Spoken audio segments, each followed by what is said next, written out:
अस्सलाम अलैकुम। मेरा नाम शाहीन है। मैं 18 साल की हूँ। मेरी फैमिली में टोटल 5 अफराद थे। मेरी अम्मू अबू, मेरे चाचू और हम 2 बहन भाई। मेरे भाई मेरे से उम्र में बड़े हैं, वो 20 साल की है। मेरे चाचू हमारे साथ ही रहता है। चाचू की बीवी इस दुनिया से चली गई थी, इसलिए अम्मू ने चाचू को अपने पास रख लिया था। मेरे चाचू की उम्र 27 साल है। मेरे चाचू देखने में बहुत खूबसूरत और हुसैन थे। मेरे चाचू दूसरी शादी का सोच रहा है और मेरी अम्मू चाचू के लिए एक खूबसूरत लड़की ढूंढ रही है। मेरे चाचू हमारे साथ बहुत अच्छा रवैया रखता है।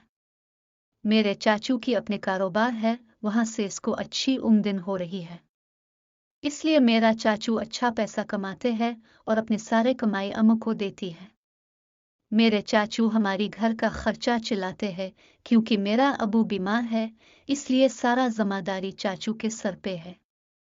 एक दिन चाचू के मोबाइल में मैं फिल्म देख रही थी। अचानक मैंने चाचू की मेमोरी चेक करना शुरू की। चाचू ने बहुत ज्यादा मैच वाली फिल्में मोबाइल पर रखी हुई थी। मैं एक फिल्म देखने लगी तो अचानक चाचू ऊपर से आ गए और वो मुझे देखकर कहा, शाहीन आप बहुत बदतमीज हो, ये अब क्या देख रही है। मैं बहुत शर्मा गई और चाचू को कहा, अब क्यों इस तरह फिल्में मोबाइल में रखती हो। तो चाचू ने कहा, मैं अभी 27 साल की हूँ और आपको तो पता है कि मेरी बीवी नहीं है, इसलिए मैंने ये फिल्में रख ली है। मैंने चाचू से पूछा, आपको इस चीज की कमी हो रही है? तो चाचू ने कहा, हाँ क्यों नहीं। फिर मैं अपने कमरे में चली गई। अब मैंने चाचू की कमजोरी तलाश की। अगली रात मेरे माँ बाप किसी दोस्त की शादी में चली गई। अब घर में हम 3 लोग रह गए। मेरा भाई जल्दी सो गया।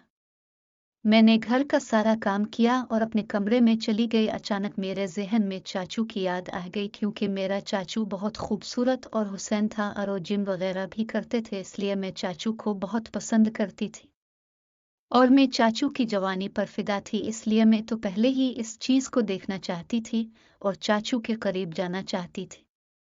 अब मुझे चाचू की कमजोरी का पता चल गया था और मेरे लिए अच्छा मौका था कि मैं चाचू के पास जाकर उसके साथ टाइम पास करूं।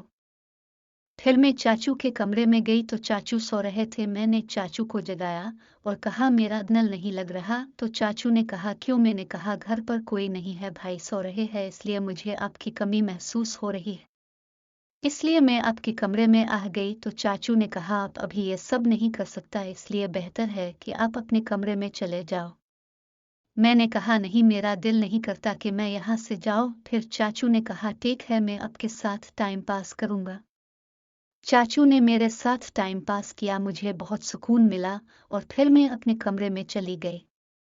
अब जब भी मेरा दिल करता तो मैं चाचू के साथ टाइम पास करता था और मेरे घर वाले इस बात से बिल्कुल अनजान थे और मैं चाचू के साथ मिलकर जिंदगी का सुकून ले रही थी। दोस्तों, अगर आप लोगों को कहानी अच्छी लगी तो वीडियो को लाइक और चैनल को सब्सक्राइब लाजमी करें। शुक्रिया।